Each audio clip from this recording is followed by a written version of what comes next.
the approval of minutes and the introduction of our guests. Okay? So, Megan, you weren't here last week, so you don't have to approve the minutes. So Pat and Joanne, do you approve the minutes for June? I do. I second. Okay, minutes have been approved, 3-0. So I want to do a roll call next. Megan Reeling, okay. Yeah. Patricia Reesmeyer, Here, Crystal Jackson, here. Joanne, oh, sorry. No, go ahead. You call my name. I'll No, stand here. Joanne got it. I'm here. Okay, so now we are all here, and now we can take the rest of this time. So I just want to alert our guests that we do have at the max a 45-minute, talk and review time for our guests. Okay, so I would like to introduce, Erica Dawson Head. She is the Executive Director of Diversity and Inclusion at Manning College of Information and Computer Science, UMass Amherst. She is the director and she has a lot of things that she would like to introduce to us and speak to us about as far as what her information and progress has been throughout her journey. We also have guests today. We have Renu. Can you please pronounce your first and last name?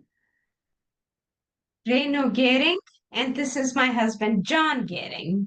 Okay, Ah, John, okay. okay. So it is Renu and it's Gehring, correct? Yeah. Yes, Gehring. Yeah. Gherring? GEH. Gehring. Thank you. Exactly. Right, that's right. Welcome. Pleased to Okay. see you. All right, so we'll discuss, since you guys are our guests, you're looking to be members and you're just sitting in to get a feel of what we do and how we go about our town's diversity, equity, and inclusion, correct? Okay, so we'll And sit we'd like back. to come in person next time, but we are traveling, so we are in Michigan. So we are Right. zooming. And, Okay. and you did tell me that when we spoke on the phone. And also you're going to try to come on Zoom in August as well, correct? Mhm. If you're back by then, you'll be in person. Great. Okay. All right, thank you, thank you. Okay, Erica, would you like to? That was quick. Yeah. I really know how to get through it. It's already Yeah. 7:10. Let's do it. Let's party. We have time. Let's do it. There we go.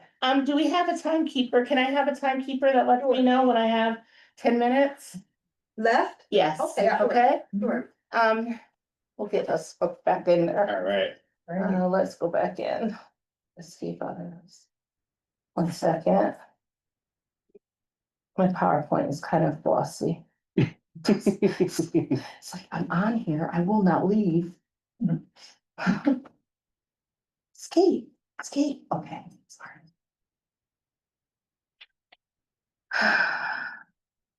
I'm scared to stand up because there are people behind me, so I'm gonna try to, can they see my face? No, so. Can you see me with the owl, Renu? No, I can't Okay. see it. I don't think they can. So if you can, whatever should I you move? want to do, don't worry about your Do body, you just wanna- worry about your computer being up there, your screen. Right. Yeah, because The it'll- speaker up there. We can see you on the owl. Yeah, the owl is Okay. picking you up. You Okay, can very see the good. There, Yeah, so if yeah. you were to, Mhm. I'll be quiet. Like, move to the left, right? Yes. Okay, It's okay, we all there get you it. are. Zoom. Share. We checked all the boxes. We're good? Yes. Zoom. Oh, it's excellent. Need you to mute for now. Oh, Is that mute? Yeah. Now Okay. it's for the video, the short 1 minute video. Short one, Will be then good. we'll- Yep. All right, so, nice. I don't know if you have a preference, I don't wanna block the screen. So I will talk here and it's gonna be awkward because I'm used to standing up, but that's fine. It's okay, you Um, can stand up. my name- If you want to. You're not. It's the worst when you show up for a concert and then somebody's standing in front of you, No. and then they go like this, You're- then they go like this. So you wanted to. I don't wanna be in your Yeah, way. just maneuver your computer. All right, there we Yeah, go, there thank go. you. Exactly. Thank you so Good. much. Okay. All right, Just be so. comfortable, whatever. Just to let you know, this is who I am. My name is Erica Lynn Dawson Head. I wanted to give a brief overview today of who I am, what the College of Information and Computer Sciences, what I do at the college, and to also give space where you can ask questions, have conversations about things that come to you as you are listening to pieces of my journey and the things that I engage in, okay? So this is gonna be interactive. We have 45 minutes and I'm starting the speed round now. So you see these pictures, these are different versions of me. I usually like to start off with these pictures because they're all pictures of me in different various spaces. The funny thing is, someone posted this picture over on the right with the white and the long, like beaded hair. And I was looking at it, I was like, where am I in this picture? And I didn't realize I was front and center in the picture. It was cool because there's a famous rapper in here, but if you don't know who the rapper I is, that'll think be I know who that is. He was one of my favorites. It is. What is his name? I forgot his name. That's the thing. You have to. Yeah, Google. I forgot his, no, I'm fine. No, I'll tell you, I I'll know tell who you. it is. I just forgot his name. But it was really cool. It was the Souls of Blackness Ball, and that's something that shaped my experience. I went to school. I was 17 years old when I went away to school the first time. I never graduated at that point in time. I went back to school as a re-entry student. I went to school for 2 years, and my sister was younger. She was about 16 and had a child. And it became something that we couldn't afford to pay for it for my family. I was a first generation student. So I went back and I ended up working for the bank. I became a solderer.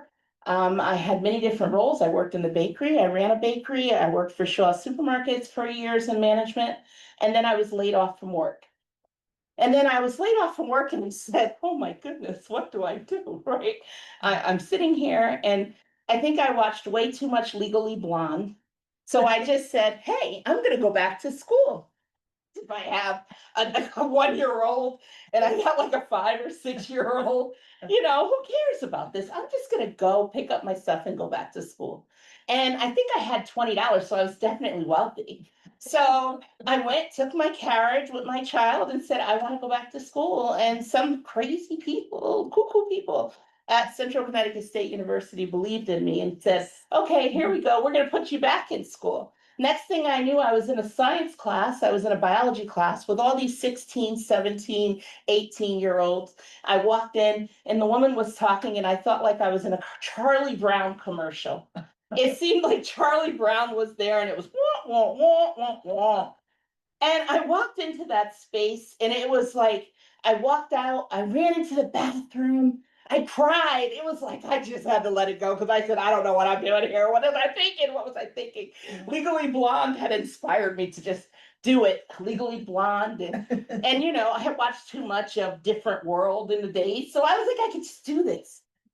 And so needless to say, I got myself together. I went back. I figured out how to drop that class.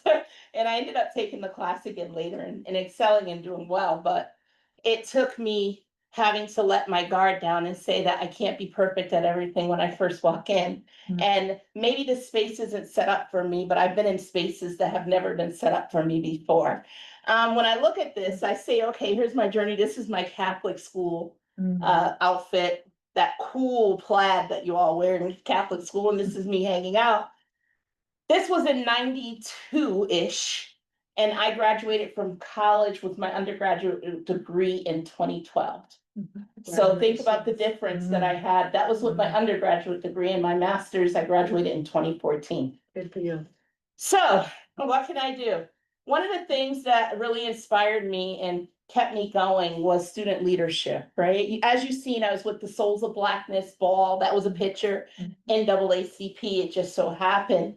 My office, we have had to change the name due to the changing times, but we are also changing our direction, just like many other organizations are changing their direction, but we're still keeping the mission and the values in our heart and our goals still congruent with our mission and our values.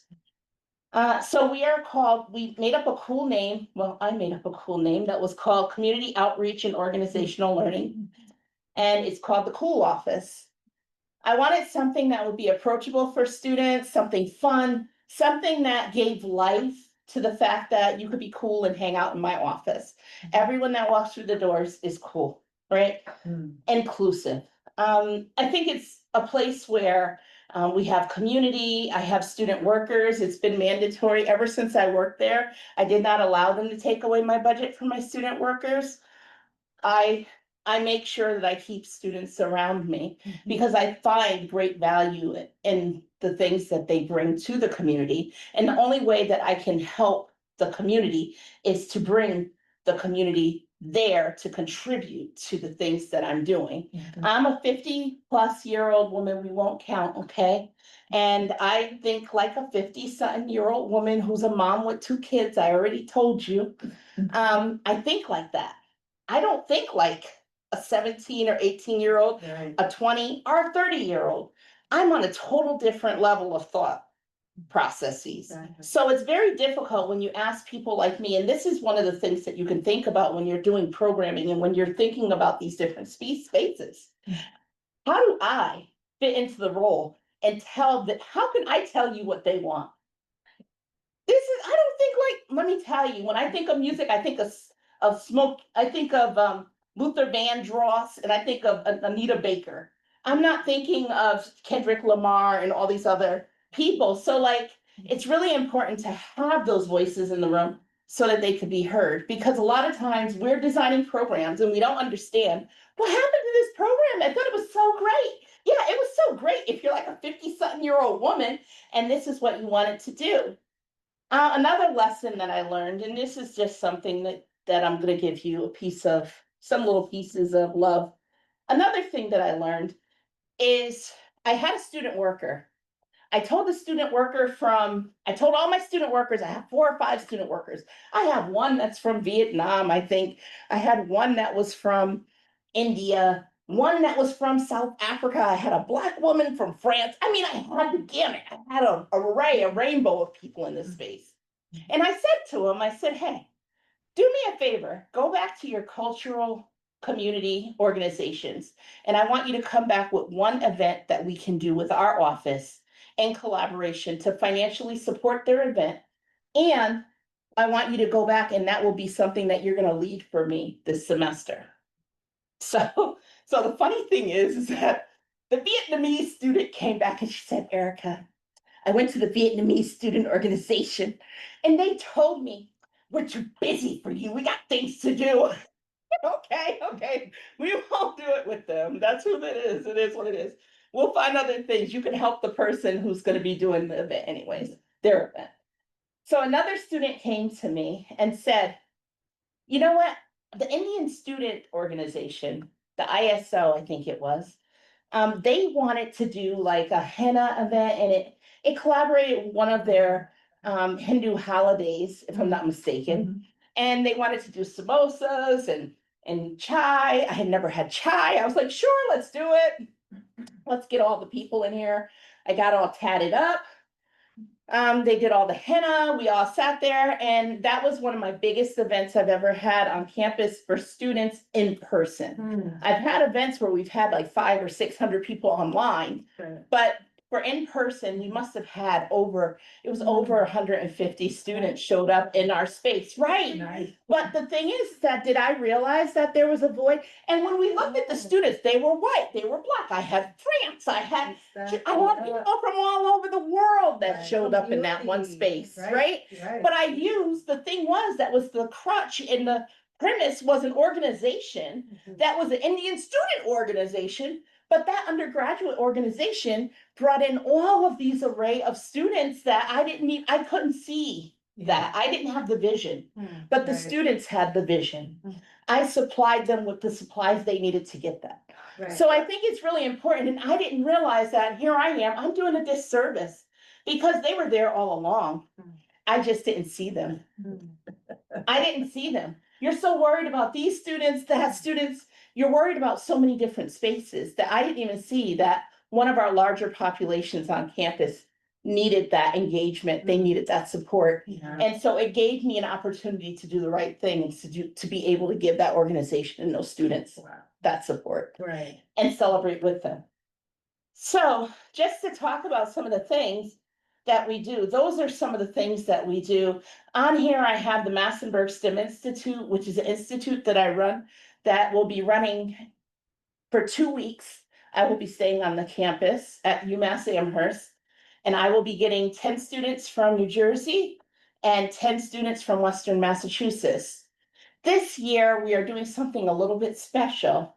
And we have invited the Urban League of Eastern Massachusetts, the Urban League of Springfield, and the Urban League of Hartford, Connecticut to all come to UMass Amherst for a STEM engagement conversation with the Weirs, who are the people that started the Massenburg STEM Institute, to have a conversation about what STEM looks like. What is it that we could do better? What are some of the ideas?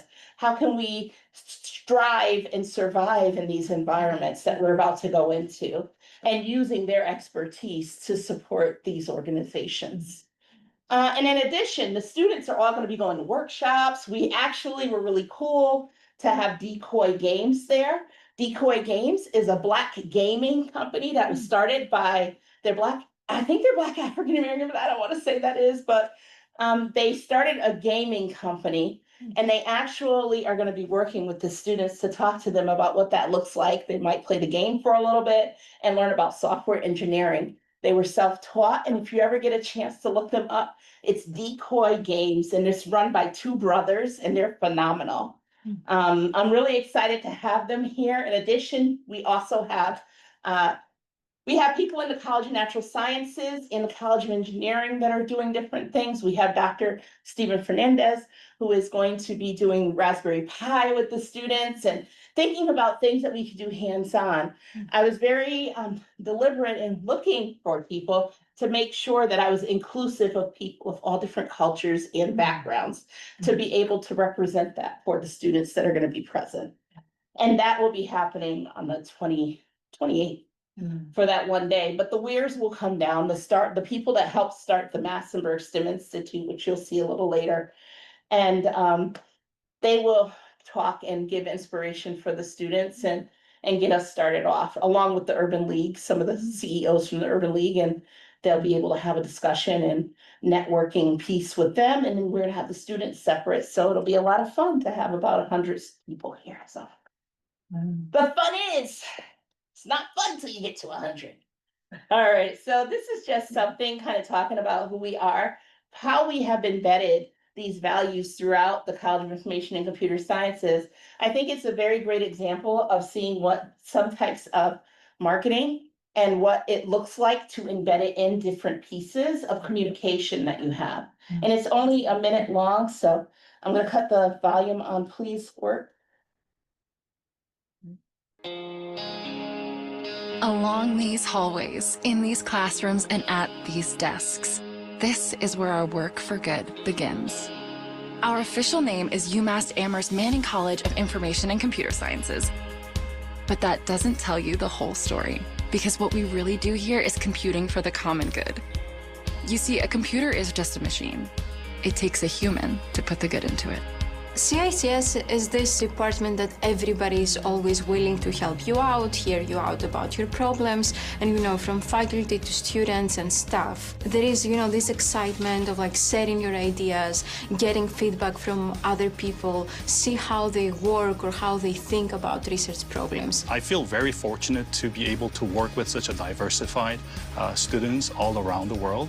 They bring in different aspects, perspective, different thought processes, as well as their understanding of the technology as well as the outcomes. I think it's been really important to have faculty that recognize that computing for the common good is essential and really work it into the framework of everything that we're learning. If you're looking to join a new generation of innovators building technology ethically, the University of Massachusetts Amherst is for you. If you want to work across disciplines to help solve humanity's most pressing problems, we are for you. This is what good looks like. A nationally ranked program that elevates community and looks to bring people of all backgrounds into our classrooms. Because what makes us different makes technology better for all people.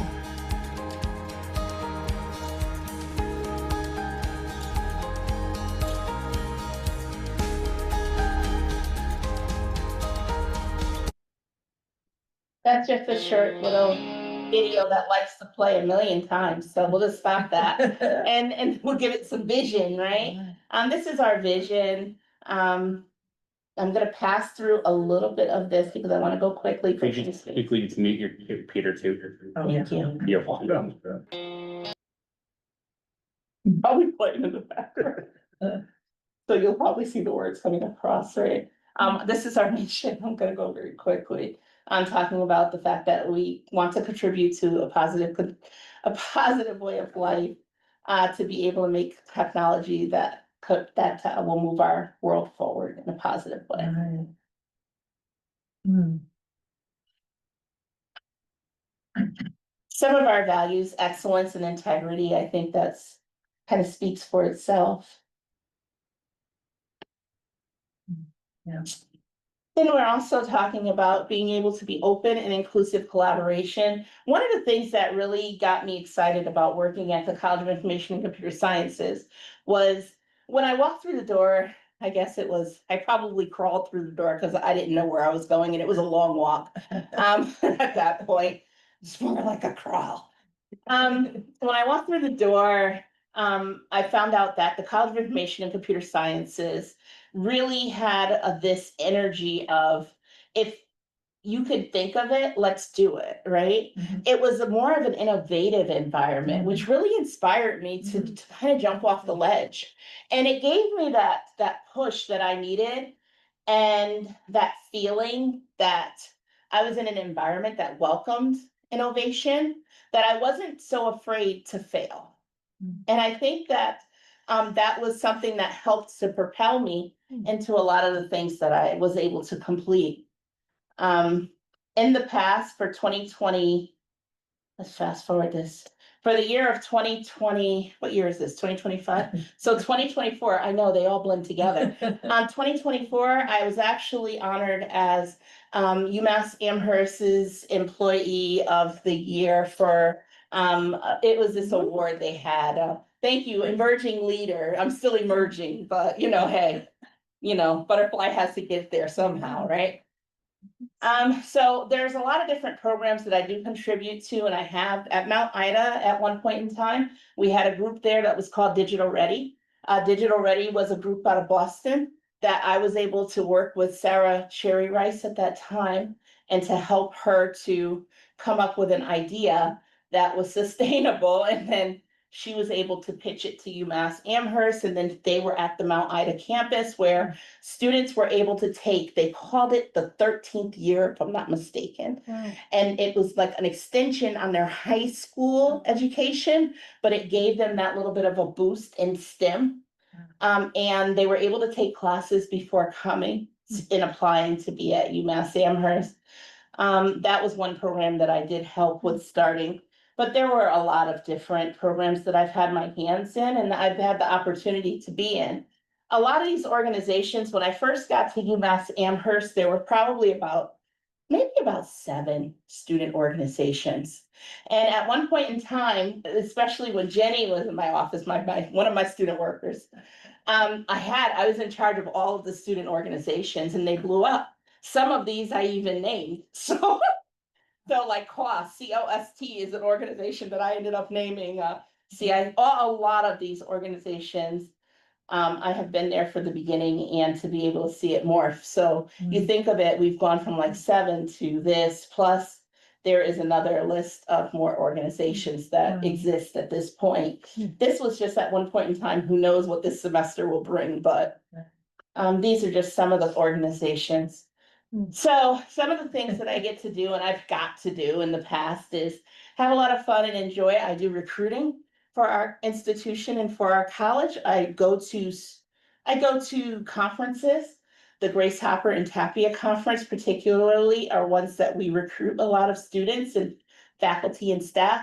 We have stepped back from recruiting as much at this point in time, but those are the spaces where the recruitment happens.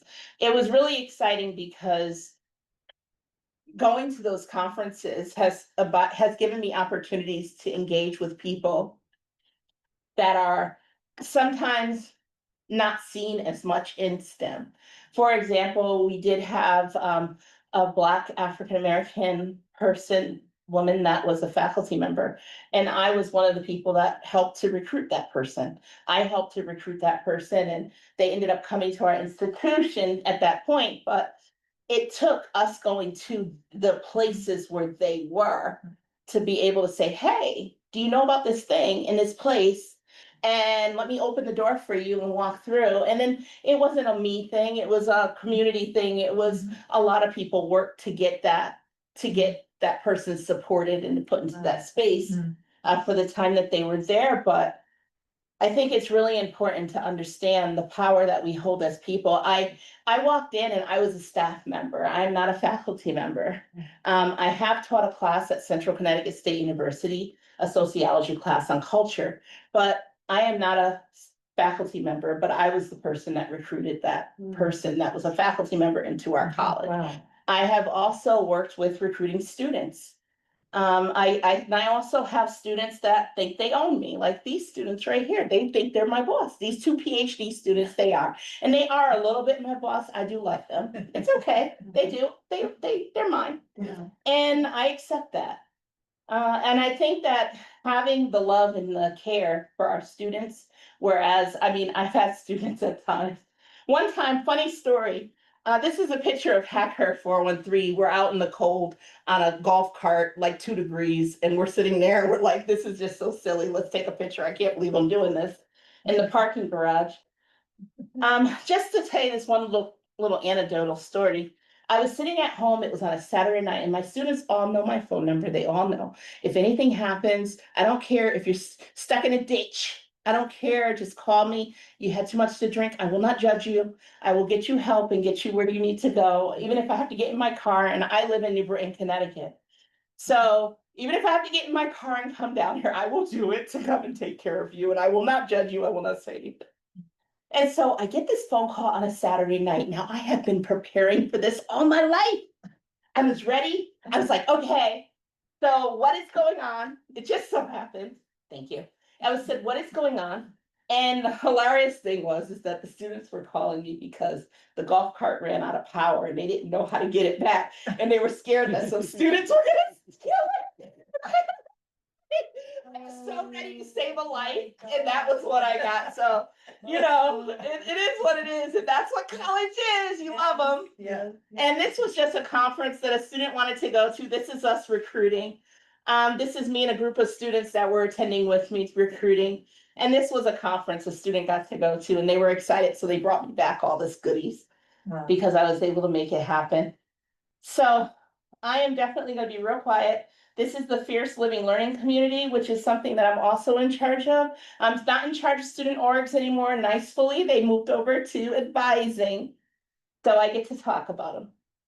And quick little pictures of Alchemine. This is a picture of the Massenburg Student Institute students. Students come to me in 10th grade, particularly from Western Mass. We're looking for students who could not afford to go to other programs, and particularly focus on students that are, you know, the identities and people that are missing in STEM. This is us at Mass. This is the Massenburg students all having dinner, a cultural thing that we love to do together. There's a lot of programming, a lot of planning that I put into the Massenburg STEM Institute, and hopefully a lot of fun. And just to say that we all belong, and you can see Maggie in the corner and a few other of my students. You see Anna, and that is it. So let's answer questions. What questions do you have for me? Well, I'll start. So I know, in the beginning, you said you had to change your name from the DEI, or Yes. what did you change it to? Is it changed to community outreach, or is it something else? The office's name is the COOL office, which is COOL. Right. For my name, my title, they haven't changed it yet, but hi, Jenny. They haven't changed it yet. Hi, Jenny, how are you? You look so cute. But they haven't changed it yet, but they're talking about changes that possibly might come in the future. I think a lot of these conversations are being had around, do we need to change names? What is the moves? The idea is that we need to stay steady and care for our students and stay to our mission and values. And that is why you saw in that presentation, I made sure to put our mission and values. so that there's no confusion, there's no misunderstanding. You know what our mission and values are. You know what you're signing up for. So even though the name has changed from DEI, My office has changed to the Cool Office. right, so is that name DEI still a part of UMass? Or is it- It is a part of UMass for some organizations. It's up to the different colleges, the way that they're handling it. Right, okay. But they are moving closely away from the terminology, but keeping the spirit of Yeah. what we do and the care that we provide students of making inclusive communities still a priority. Right. And my title has not changed. I'm still Executive Director Yeah. of Diversity, Okay, Equity, that's so, and Inclusion. So my personal title has stayed the same still, That's great, but I'm still part of the Cool Office okay. right now. We'll see. Good.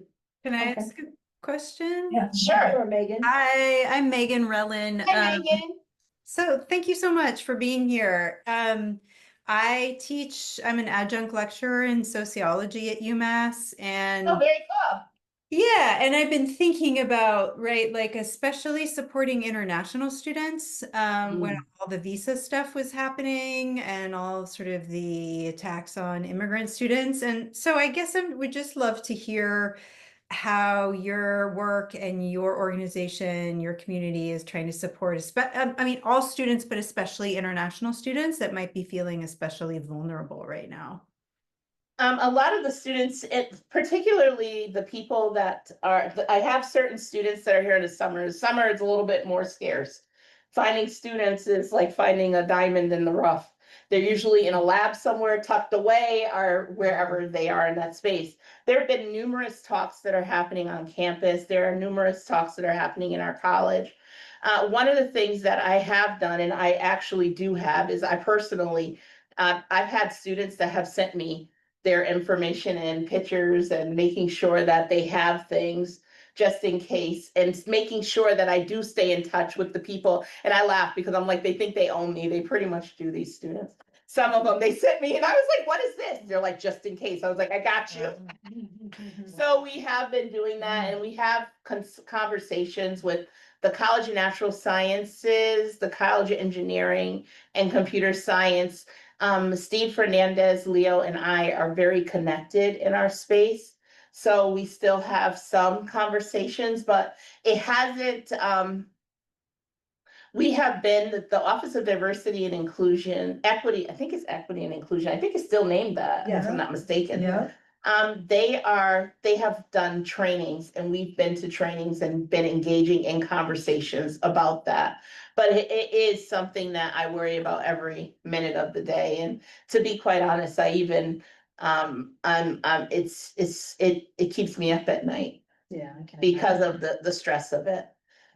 It is a lot to worry about because a lot of people don't have answers. And right now it's a game of, can we just keep them in a place where they can be safe for a minute or two, right? So that we don't get people snatched and like, I mean, I'm a big girl, so I'm not really afraid of it. I could just throw my body at them, but and I'm okay with that. You know, sometimes we have to make sacrifices and and I was made this way for a reason. That's right. But I think that it's really important that we do keep the conversation going and keep them in our hearts and minds. And I appreciate you saying that for sociology, because I've been to a few events and met some of the sociology people there. So it's nice to meet you, Megan.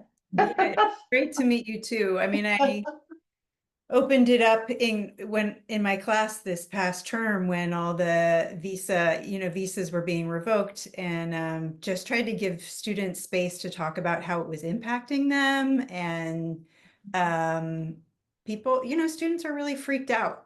And some came to me privately and they're just like, I'm terrified and I don't know what to do. So it's helpful also for me to hear from you about attending trainings, but also just in your relationship with students, just saying, how can I help you? Do you want me to hold on to copies of documents? Like just all the practical stuff too. And that was some of the things that I have done for students, but just talking about that intergroup dialogue piece of it, right? I appreciate that you opened up your class and did have an intergroup open intergroup dialogue. Just to discuss, I was teaching a class during the presidency. And I ended up in the class, and I was teaching a sociology class with 40 students in it. And it just so happens that the demographics of my class, I had one or two students. I had one student that was a Black Republican. And then I had a class where there was a lot of African-American students in it. So it just so happened I had like 15 other African-American students. And it's not a popular trend. It's not a popular thing to be the one person of that thought process, right? So imagine when you walk in on election day, I had class, it just so happens, a sociology class about culture. What are we gonna have class on? The day after, right? When everybody stayed up all night, everybody had rings around their eyes. I mean, there were some people that were happy, there were some people that were sad, and it was either you were happy or sad. There really wasn't in between. And I looked at my class and I looked at them and they looked back at me and I said, we're gonna change what we were gonna do today. And so I put them all into groups. I made them all separate. Their assignment was to go onto the Trump website, who was elected as president at that point in time, and to pick 3 things that they liked, that they thought that was going to happen on their list of ideas, and 3 things that they didn't like. And if you had things that you didn't like, you had to come together as a group with things that you could do yourself personally to affect the change that you wanted to see. So it gave, and I was able to make sure that I put my one student that I knew was going to have really difficulties, because I knew that they were really happy, and I put them with the really sad people. So it was therapeutic for me, because it really gave them a pull and tug. And believe it or not, that day went glowingly. I had people that were like, well, I don't like what the administration is going to do for veterans.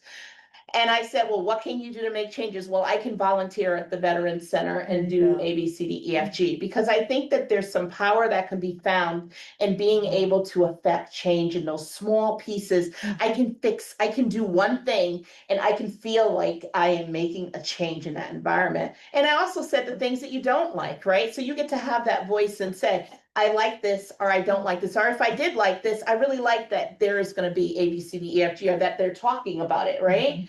And so I think that people were kind of shocked that they might like 2 or 3 things in comparison to not liking. They thought that it was just like going to be 100%, right? And so the goal is that I didn't care what you chose. The goal is to have you talking about it and speaking it into class. And at that class, my class ended, and I still had students an hour later and it was the difficult group. It was the difficult group. And I mean, they were having a real discourse, like, this is why I think this, and how can you be a person of color and still vote for this? And then the other person was like, well, I'm a person of color, but this is what I believe in, and this is the way I was raised, and these are the values that really speak to me that this person has. So I mean, it was a great conversation and intergroup dialogue. And I think that those things need to be something that is happening on a regular. And people need to feel empowered to do that in their classes.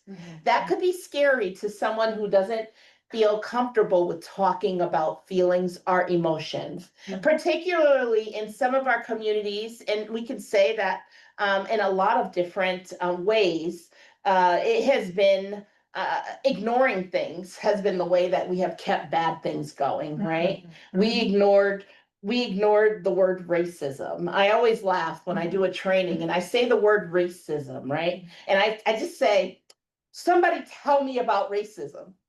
And then everybody's like, They look like, oh, you think I'm telling you? Not today.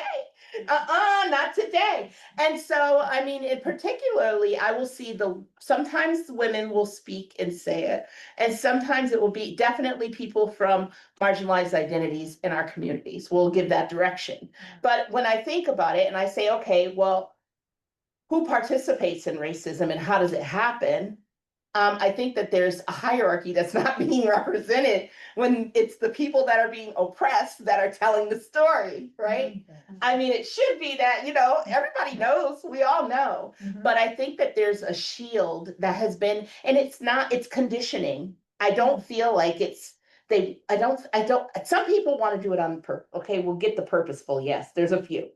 But I think that there is a conditioning that happens throughout these spaces Yeah. that says, you don't talk about these things, you'll ruin the mood. Yeah. Don't Yeah. say that. Why would you ruin the way that we're going here? You're gonna ruin the whole space. You're gonna bring us all down. Why are you even talking about that? Be quiet. Let's go talk about the game. Don't talk about that.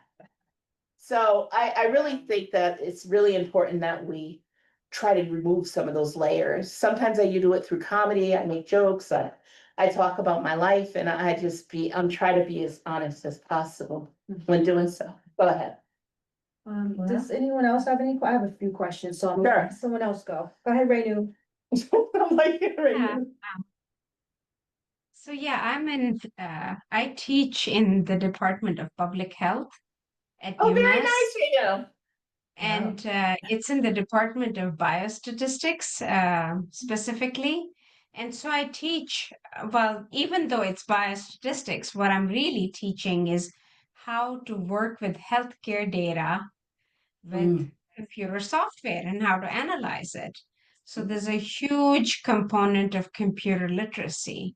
And what I've seen is that it's the women who are African American who are, lagging behind these technologies. And I'm just curious as to, first of all, thank you for all the work you do. Secondly, how do we level the playing field?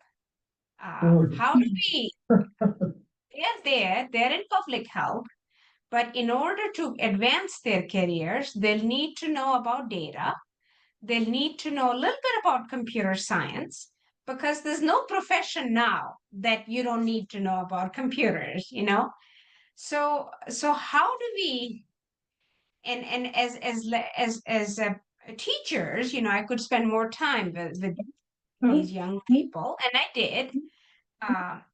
But a lot of the times it's systemic, they live far away, so they can't come to class on it's all these factors, So I'm just curious to hear your thoughts. Okay, so I'm going to give you a precursor that says I will not solve this problem today, but I will give you some ideas on how we could try to tackle it. Okay. I think that I want you to know my history, and I think that it's really important. I grew up, I didn't have many math classes. I fought the math piece of my life, and I had one sadness after another sadness. And I went back to school, and I had already taken Math 99. I mean, not 99. I mean, it's like basic algebra. And I didn't do well. And I didn't understand that I needed to find the teacher that I needed. By the time I was done, I took Math 101 2 or 3 times as an older adult. And it took me the third time that I got a teacher. Her name was Marian Collins at Central Connecticut State University. And it was a special needs math class. I ended up becoming the TA for the math class because she said, you took the class so much, you're great at it now, just go for it, right? But it took her believing in me. It took her teaching me math through words. And I think that we want to say that the students are not prepared, but I feel like a lot of the faculty, to be quite honest, are not prepared. Yeah. They don't know how to speak these different languages. And so Professor Marian Collins was somebody that taught me, and I was a TA for her class for I think 7 or 8 years. It was a long time. I was at Central. It took me forever to finish. But it took me, for the time that I worked for Marian Collins, it really taught me that it was important for me to bring a toolbox into that space that had all different tools, because I needed to know how to do quadratic equations one way, 2 way, another way, and a third way. And when you have students in your class, we had 1 extra class period because it was a special needs math class that they had given us. And we had students that were in wheelchairs that I had to teach how to do a quadratic equation on a board. So we had like a little board that we would hold up, And we would say, okay, what do you want me to do next? What do you want me to do next? Because they were in a wheelchair and couldn't move their arms. So if we can teach them how to do math 101, then there's something wrong. We can't teach these women that are coming in these spaces and making the exceptions. We didn't say, and the thing was, is Marion Collins, when she gave her exams, we would have to, I mean, the class was a smaller size. You're not teaching 100, okay? Let me just be honest. Yeah. You're teaching about 30 or 20 something in that class. We would take all of their exams. We would have to rip off all the pages. She wanted them all put into the back. They had to write their name on each page, and we would put them all on the back counter because she understood that students, when they got their exams, they were having math anxiety. And so you were only allowed to take one page at a time. And whatever you finish, you finish. And if you didn't finish, she came back. She made us come back as the TAs as many times as we needed to for you to finish. If I walked by and saw you totally bombing your exam and you show up for every class, I would take your paper and I would say, Dr. Collins, I think we need to take a few minutes with so-and-so. I would take your paper, I would walk away, I'd go put it back on the back counter, and I would say, you're done for right now. We need to go, and we're gonna go and do some practice, and we're gonna go into the back in the computer, and believe it or not, in the computer lab. And we're gonna do some practice, and then we're gonna come back the next day, and then you come back and work on your paper. So there has to be a commitment on both sides. If the ready-made student, you have ready-made students, but they are students that already have resources. Right. They are students that walk through the door and already had tutors, TAs. I've been computing for 10 years. My parents were able to afford for me to have those lessons, or was able to drive me to wherever it is. But a lot of times people want ready-made students. And I was not a ready-made student. I'm telling you, they put so much work into me. Central Connecticut State University, I owe them money, but I owe them probably double what I owe on student loans. But don't tell anybody because they'll start looking for me. I think it's just really, it's something that needs to be done, that we have to actually put the work into it. And I think the terminology around it, the student failed. No, Professor Collins used to say that if a student failed, I failed that student. And right. How did I fail that student? Right. And reevaluate what you are doing for that student. And actually going back and saying, okay, this student didn't do well. What did I do? Because Professor Collins made sure there was group work in the test. There was group work in her class. There were, on top of group work, we did tests that we had in our class. And then we also had work. They had homework grades. If people didn't show up on Friday, she threatened them that I was going to go to their house, to their residence hall and go get them. And she was serious. Like, I would call, I would say, I would be on her flip phone because it was a flip phone. I'd go get it out the napkin in the little Ziploc. And I say, Professor Collins told me to call you because you're not in class. Where are you? And so that was different. That's a different level of dedication. And they knew that Fridays, because people had thirsty Thursdays, I would go to the store, I'd get grapes, I'd get donuts, I would get all kinds of snacks. And Professor Collins would give me a $20 budget. Back in those days, it was more than enough. And I would bring all this stuff in my little cart that I had, and I would wheel it in, and I would make the spread. And the students showed up on Friday after Thirsty Thursday, and then they would show up for class on Friday because they knew that I was bringing snacks and stuff, and they knew it was like a big event, right? So I think it's about being innovative and being creative, because a lot of these students don't even have access to a calculus class. They don't. They don't. And that was one of the issues, is that if we are requiring, and this is some of the issues that we have in these schools, one of the faculty members, Dr. Michelle Trim, did some fantastic work, and she really studied and looked into it. And she found out that a lot of the students don't have access to a calculus program, but yet that's still a requirement to get into the College of Information and Computer Sciences. The College of Information and Computer Sciences is is structured in a way that they provide classes mostly to their majors. So how would I, as a student, be able to go if I'm at UMass? And I don't know, there might be other ways, but to be able to gain that knowledge, because we're not coming in ready-made. And I think that that's the disconnect, is that people are like, what is going on here? I don't understand. But you have to help me to be able to get to that point. And I think that that's that fallacy, right? I mean, it would be great if our students came in all like, well read and just, oh, I can't wait for more homework. But that I haven't found one yet. That was like, I want more homework, Erica. I just want more, right? Oh man, I'm waiting, but I only had one class. They only gave me one so far, but Dr. Pearson's pretty cool. So basically, to touch on what you're saying, Yeah. Renu, and you said that it was a certain race, a particular race that was lagging behind, Mhm. to include with what Erica Mhm. said. When you reach out and you provide resources and help to help those that are lagging behind, then you probably more than likely won't see a higher, that high percentage of those. You would be able to say, okay, this certain race is lagging behind. Why not try to find out why?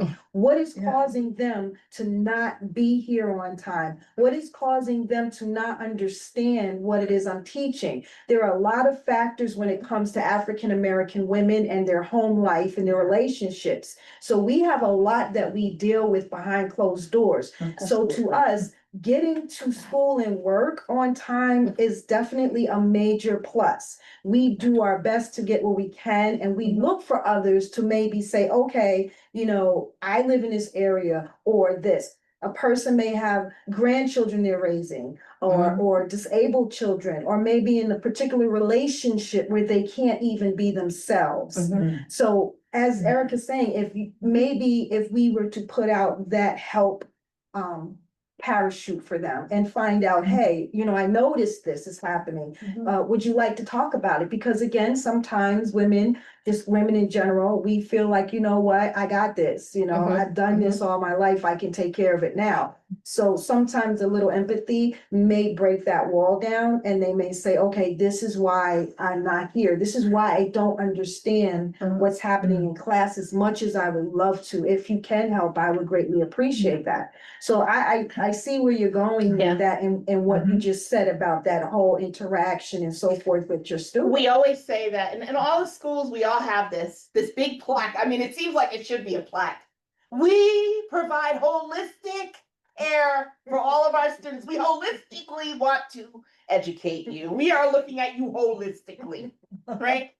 But then do we actually practice it? And what values do we have in our institution to actually practice holistic learning, right? And so, and that speaks to what you're saying, is like learning about that background in peace. And particularly, to be quite honest, I know that I think that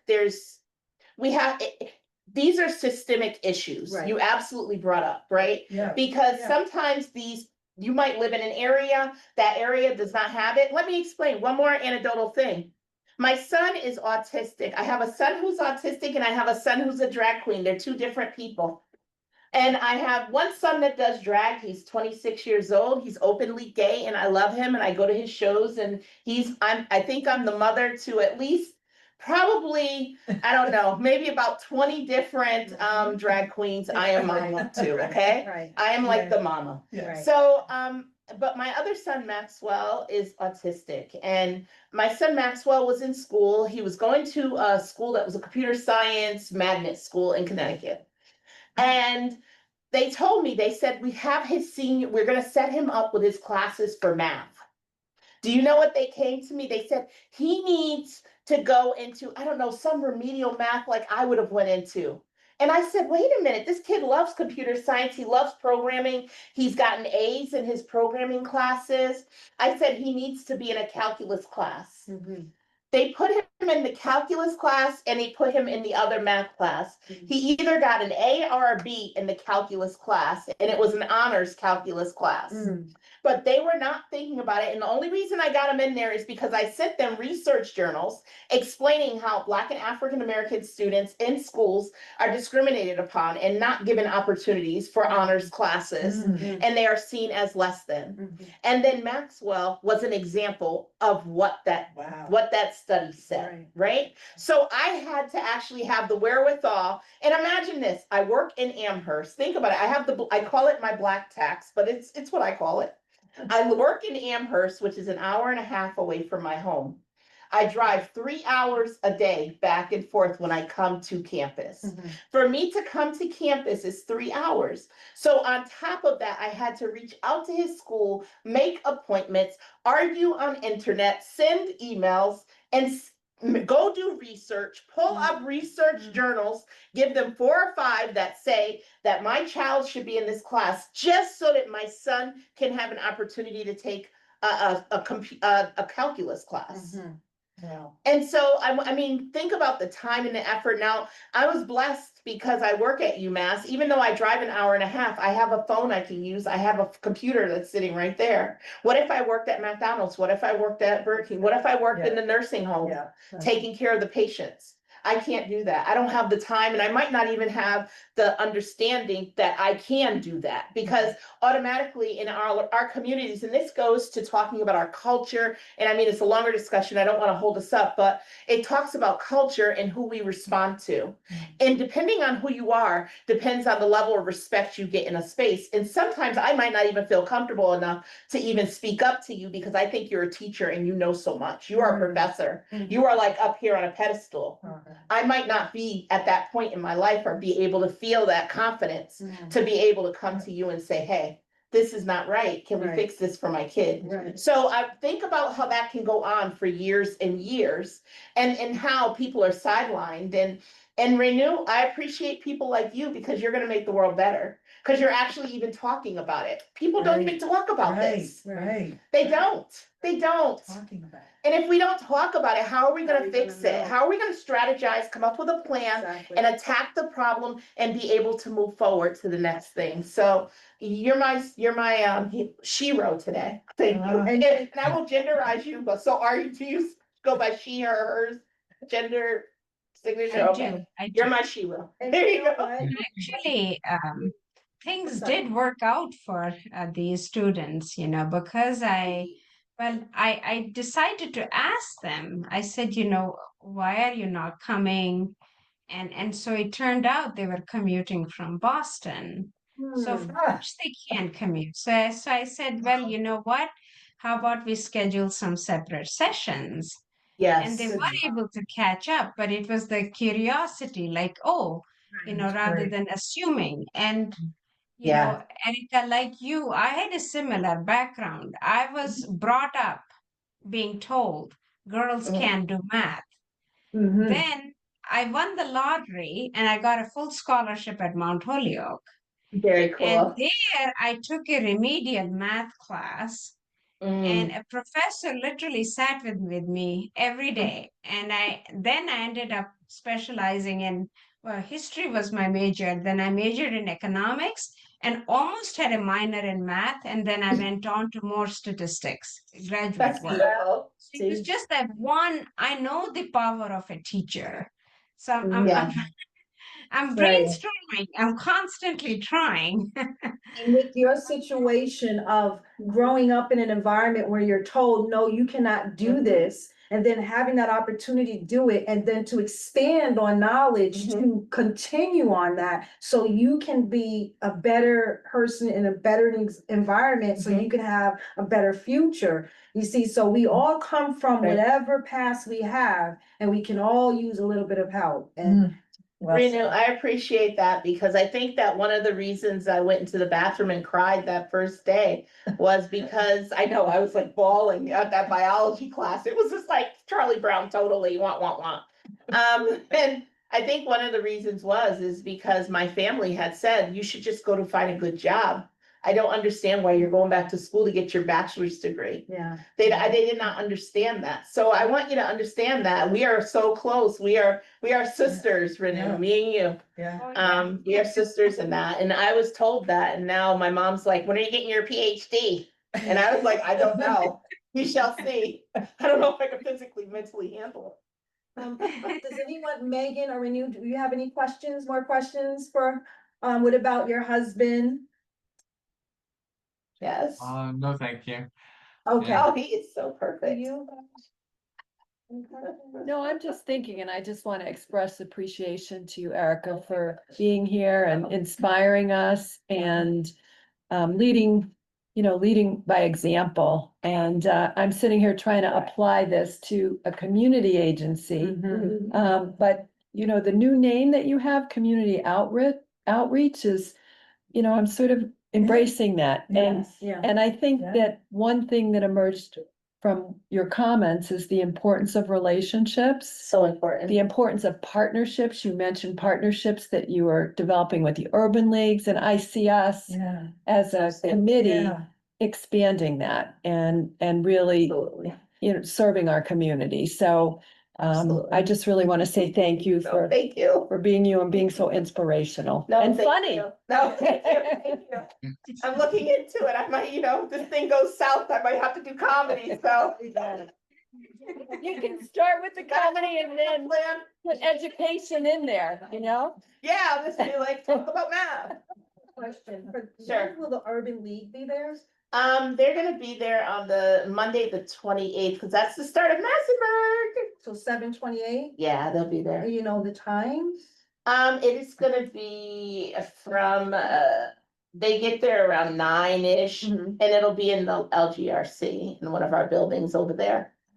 Okay, and you don't know how long it's going to last for? It will be there until, we're gonna be there until about 4, or Okay. around 4 or so. So the Urban League will be there July Yes. 28th, 9 to 4, the LGRC building? Yes, Okay. the LGRC. And building. another one I wanted to ask real quick, Mhm. do you have is there a STEM program for children under 5? Or is it only the 10th grade and up? Not yet. Okay, The Weirs are talking about, the Weirs were the ones that made the donation that was able to start. And the Massenburg STEM Institute is a whole big thing, it's its own thing. right. It started off as 1 week at UMass Amherst and it became a 2-week program. Right. But we are trying to expand it in other ways. Yeah. The idea is that we have to find donors and it has to have, the backing. We do have a new dean now, so, Okay, we'll see what happens there too, but and I just want to correct what I Not said yet. earlier when I introduced you, I said of Manning College. oh, it's okay, it's So fine. just take out the of and it's just the Manning College. And I will ask one more question because I know you probably have questions, Joanne. Yeah. Okay, so how did you choose the demographic and the students to go to the STEM program? How did, So the students are chosen, the students basically, they're not, our program is open to all students. So I've had students that are white and poor, I have students that are black and poor, I got just students that basically can't afford to pay for it right, on their own, but actually have a desire or a want to go into STEM.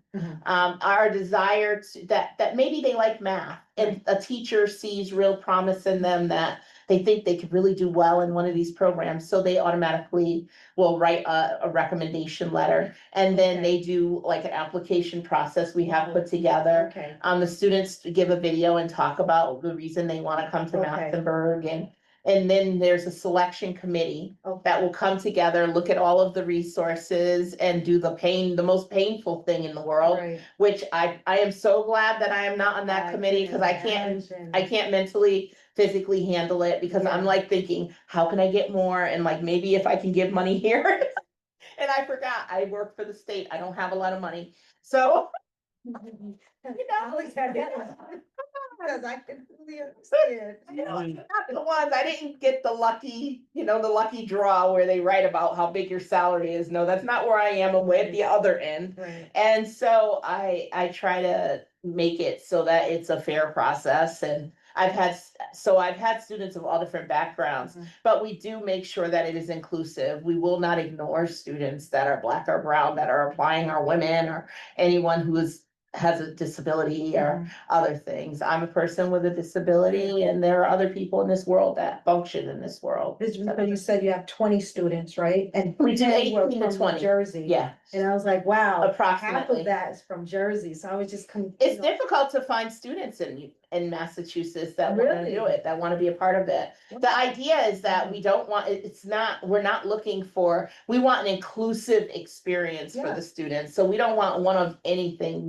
It's more of trying to make sure that people are having opportunities. So we go to Springfield traditionally, Yeah, Springfield, Holyoke right, sometimes. of course. And then we also will go to, I go to Morristown to Morristown High School and McNair Academic High School. In New Jersey. In New Jersey. So you have you have a, Yes, those are my places. That's what I was. But there are also, I also have a new student that's coming from another school in Springfield that maybe not, I have SciTech and then I have a few other schools that I go to. Right. Um, It was just that Yeah. Jersey. I was like, how did they choose from? it's the donors used to live there. Oh. They used to live near there and they saw a need there. Okay. And so they said that there were a lot of students that they saw that didn't have opportunities, and Yeah. particularly communities that have been marginalized. Yeah, And so they wanted to make a difference in those communities particularly. that is so But awesome. so they were able to start the Massenburg STEM Institute. And so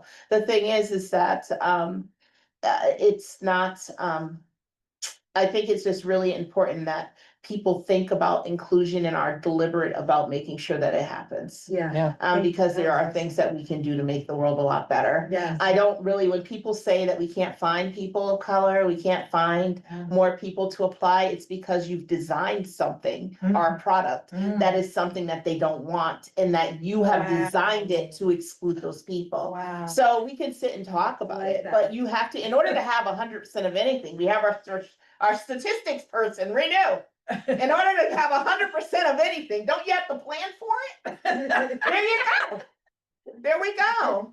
There we go, right? Thank you. Thank you. Definitely. We got a plan for it, right? But the whole system is designed, to favor the people in power and the race in power. So Yeah.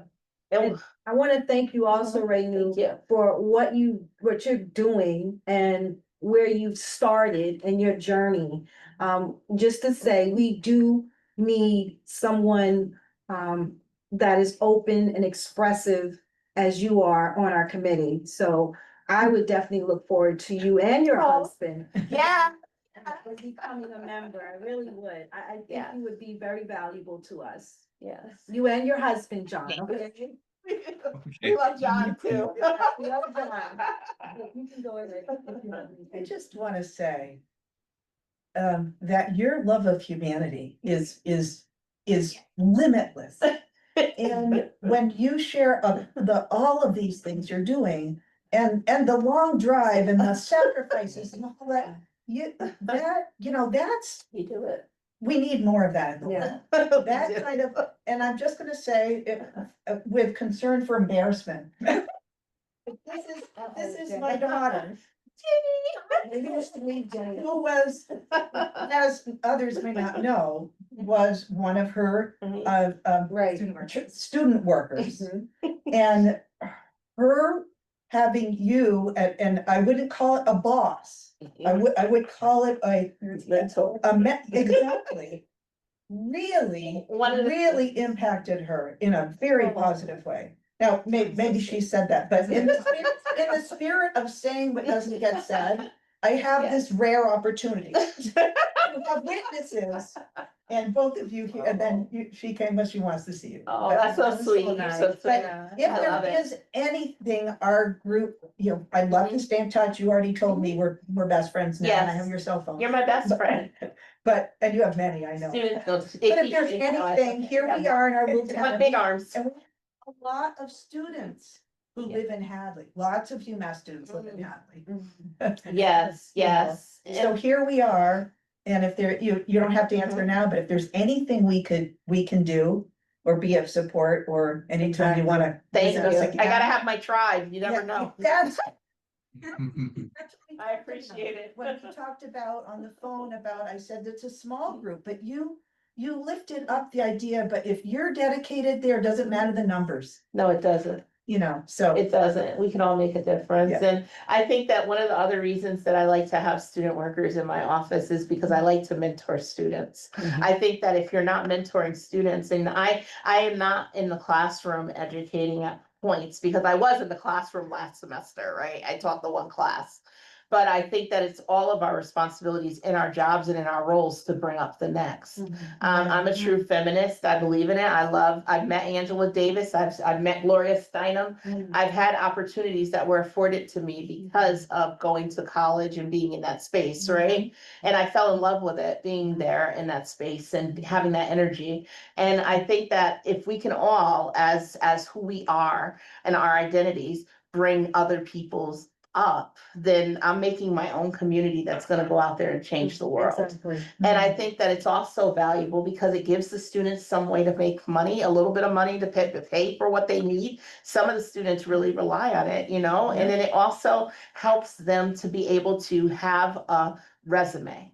Because a lot of times as women and in these spaces, they don't teach you the things that you need to know, and especially in sociology. Don't get me started. In a lot of those classes, at least at the other institutions, so I can imagine it's here too. Right. They have to think about ways that you can utilize your degree to the fullest and to be able to still make some type of career decisions or moves. And Jenny will tell you, most of the students that graduated with Jenny in that same group all did DEI things. Like, I was laughing because I was like, you're doing what?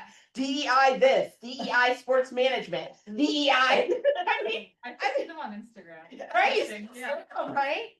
And I mean, it just so happens that if each one teach one, right? And I was part of American Association of University Women, which was an org, right? Yeah. And so I was part of the Ruth Boyer Women's Center at Central Connecticut State University, and I actually received an award to go to graduate school, a small grant from them to go to graduate school, and won like a scholarship for my GPA and things, right? So I was actually a student that was on academic probation in the 90s and struggled, and then came back and was on I was on Dean's List Very and resilient. won awards, right? Yeah. So, I mean, you want people like me in your discipline. So the way that you get people like me in your discipline is that it's people like Renew that's sitting there and it's like, Lord, I'm about to lose my hair, but I got to stay here with you and we're going to figure this out together, right? Exactly. And we're going to bring you up. So maybe I might not finish your class on time like everyone else. I might be someone who takes it incomplete.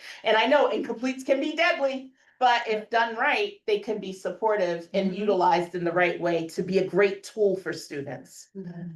And so I think going back to Plan One is that I don't know where I would be without my student workers and the teams that I get to be, because they give me joy, they inspire me, they teach me so many different things. You can't have twerk without work. I mean, it was just something that came up in our conversation. Oh, no, the students said that? Yeah, you can't twerk. I used to say it. You can't spell twerk without work, right? Because they all danced. That was the dance at the time. You can't spell twerk. One student made it immortal, so it's hanging in my office still. No I think way. I have a bumper sticker. No way. Yeah, it's okay. I love them. I remember so many of the panels and discussions we hosted are still relevant. They are. Yeah. About bias Yeah. technology, digital equity. Absolutely. These are things that span so many disciplines and so many areas. And it's timeless. And so if I affect your life, I can affect generations to come. Exactly. Because as you grow and your life changes, and if you decide to have family and community, that means that you're taking that into that community. So why would I ever miss an opportunity to be a mentor to a student? And who wants to be a manager to a student? I think it's just so boring. Yeah. No. It's so I don't want to be your manager, really. I don't want to manage. No, who wants to manage? Oh my gosh, who wants to sit there? Oh, did you push the paper to the left, to the right? I mean, come on. We should be building people up and supporting them. And you know what? I've had people that are full-time employees and I'm like, look, what do you want to do with your life? What's your mission? Yeah. Okay, so how can I help you to get to your mission? Right? And Erica, I might think about applying for this job. Well, let me write you a recommendation and let me call that place and see if I can make that connection for you. It's not about just the me, it's about the we, it's about the community and how we uplift others, because it's an example of how you care for others. It's how people are going to care for you and your family. And I think that it's really important that we put good things into the world. Right, and that's a very positive notion, because when you put others before yourself, then that reward in itself shows you that you're worth something, that someone came to you for help. They Absolutely. came to you for advice and you were able to help someone. And that word of mouth to that person will spread to another person and another person. Absolutely. So everything will travel down and have a domino effect. If you put the correct information into someone and they receive it well, it will spread. And that's why when you meet people, I've said this a dozen times, when you meet someone, it's not about anything. If there's no color, there's no race, there's no gender, there's nothing. It's just two human beings talking with each other and having a moment. That's it. Whatever is said in that moment will resonate if it's supposed to. And then you say bye and you both go your separate ways. Exactly. You know? Exactly. Thank you. Sure, I appreciate you coming and you are a wonderful person. Oh my God, thank you. You've come so far. Your journey Yes. as a mom, as a family member, as a teacher, everything. Yeah. And you're still standing there and you still have that smile on your face and that joyful laugh. And I appreciate you very Oh, much. thank you. I Thank you do. so much. Thank you Yes. for inviting me. Yes. I love this Yes. team. This is a small but powerful team. Yeah. I love it. Thank you for coming. I mean, what an honor. You came from out of state, and thank you, Megan, for joining. I mean, Yes. come on. I know you're tired. I know the day is long. I know it. I know it. I know it. Let's be honest. Yeah. We all are. It's getting dark early. I know. It looks like midnight outside. That's depressing. That's depressing. Yeah, my grandson always say, Mimi, it's not dark yet. It's still time for bed.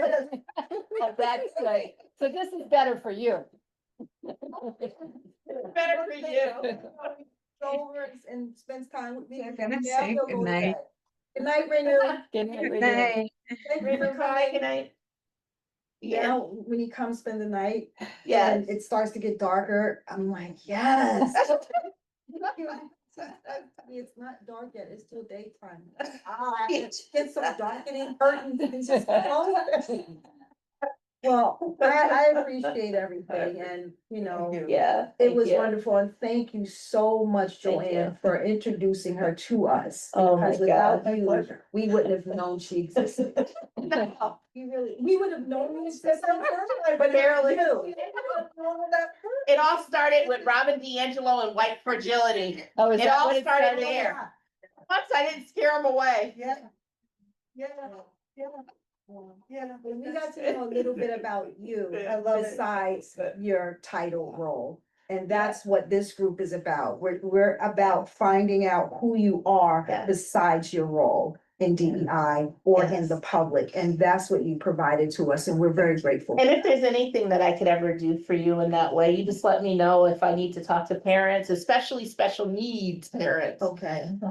Parents of students that have special needs. My son is autistic and he's now 19, going on 20. He goes to community college. He's doing well, right? He is. Look at, won't he do it? Yes, he will. Don't play. Yeah. And so Maxwell is doing well. And I'm also the mom of, and I think LGBTQIA parents, There you right? go. Parents that are automatically having this thing where all of a sudden their lives are changing and it might not Yeah. be something they were ready for, right? Right. Like, were you ready for my son to come? My son's Miss Clementine Kool-Aid. And he performs everywhere. He's performed around here a million times. And Wow. it's very different when you're talking about Black and Brown and LGBT. Because Yes. there's a whole different, that is a whole different talk we could have that Yeah. will last a very long Okay. You time know what? because Maybe it's you do important. that. Yeah, Yeah. I'll have to come back. We Maybe will we'll invite talk you about back, it. and then we can touch on that subject. That would because be, there may be a community of LGBTQ here, there, and just speaking and seeing that and knowing that there's someone they can talk to yeah. can make them feel a lot better about this whole thing that's going on. And this whole thing is scary, Yeah, it's bad, it is. it's very difficult, Yeah. especially, the scariest things were, having a child that's a Black male, Yeah. that's, I don't know how tall Maximilian is, he's tall. Yeah. He's tall, he's one of the big girls, I call them the big girls Yeah. because they are. He's Medea tall. Yes, tall, right? And he looks great in his heels. Oh, I mean, he looks fantastic. And if you look in my trunk, there's probably a lot of wigs. Yeah. Miss Clementine Kool-Aid, I probably should not say that because who knows? what he has posted, but I do not approve any of the posts, but it is Ms. MZ Clementine, like the fruit, and cool, KUL, and then it's aid, AID, so it's not like to infringe on any drinks. Okay. Yeah. But, I'd like to see him perform. he's All right. actually, it's okay, he goes by whichever. Okay. He's performing, believe it or not, for MTA, for the upcoming Really? MTA event that they're having. They're having it on campus on the what day is the event that I'm having? The 28th is my event, so they're gonna be on campus the 27th. And, it's an MTA event, a Massachusetts At Teachers UMass? Association Okay. at UMass Amherst. It's him and a bunch of other drag queens that are different different cultural backgrounds. And believe it or not, there's some having a really cool speaker at UMass for that Really? event, the MTA, and it's a free conference, so you can probably just I would email like and to just listen to go that. or I whatever. would, I really would. It's what is the guy's name with the big hair and I can't think of him. Oh, RuPaul? Not RuPaul. Oh. I know. Go ahead, RuPaul big Work the hair. World will be 8:15 in Connecticut. But Really? yeah, so I got two kids How for much those myself. tickets are gonna be. Oh, God. So we're going to Yeah. wrap up Yeah. Sure. everything. And again, we appreciate you coming. Yeah. No, thank you. Thank you so much. Yes. Thank you. It is so nice. Sociology in the house. Thank you. A sister. Okay, so what I'm going to do, since we have about 3 minutes left or 2 minutes left, there isn't really much else to speak on. I haven't spoken with Dr. Avazian. I don't know if anyone else has. No, okay. The Juneteenth event from the senior matinee. Good. What? Good. Okay, that went well. Yeah. Now, this October 13th Indigenous People Day, we can discuss that at the next meeting, Sure. if you guys. Oh, yeah, I think we just get it on the agenda. Yeah, yes, thank you. Just, I think if we keep Forget. it on it. August, Yeah, September keep it cover, on we there. have time, Yeah, we yeah. have time. There's a movie recommendation for, from Violet. Oh, for that, okay. So I don't know about that day, but she would like us to do a movie matinee in October and she suggested a movie. Okay, So okay. Did you want to reach out to Violet or did you want? I usually watch the movie. I told her, she wrote to me and I said, I usually watch what she suggests. The movie is Women of the White Buffalo. Oh, she already told you. I thought she was just, okay. She suggested that movie and I Okay. thought I would watch. I just haven't had time and anybody can watch it if you'd like. And Oh, not for an event at the senior center. yes, for a movie Yes. matinee. When would that be? Did she give you a date? She didn't. She Okay. just said October. Okay. That's Now, new members, we discussed Renew, and her husband. As far as, Elizabeth, Ratano, I think that's her last name. She is away. When she comes back, she will, attend a meeting to see if this is a good fit for her as a member, and she's a graduate, I believe now, of UMass. Okay. She was also on the DEI committee of UMass as well. Oh, that's great. Okay. So it's Hopkins. I'm Hopkins, I'm sorry. Oh, okay. I'm looking Good. at her and I'm like, UMass, UMass. And her. UMass in the room. UMass was well represented Yes, tonight. Yeah. Much so. Emerging leader did it. Yes, you did. Snaps for you. Young person. So as far as other future meetings and guests, right now, I don't have anyone in mind. Do you? I don't. Okay, I think we, maybe a breather. you Yeah. know? Yeah. okay, so Yeah. right now, we don't, anything on the open agenda for anyone? Or closing reflections for anyone? Oh, Megan. Oh, sorry, Megan, which one? Well, I was just made aware of a fundraiser for an organization. I can email the group, but it's an organization to support families with trans youth who are wanting to move to Massachusetts from other states where Oh. not being able to access their life-saving healthcare. I know they're trying to reach a $20,000 goal and they're at like $18,000. So I just was send that link along to the group. Okay. I know, finances are tight, inflation is real. I'm going to try to give some, just knowing that there are basically, gender-based refugees in this country that are having to migrate to try to keep their kids safe. So that's something that is weighing on my heart. Thank you, thank you. Wow. We'll pray for that, Megan, and you'll send that Send that link or along. that information to us, correct? Okay, thank you so much.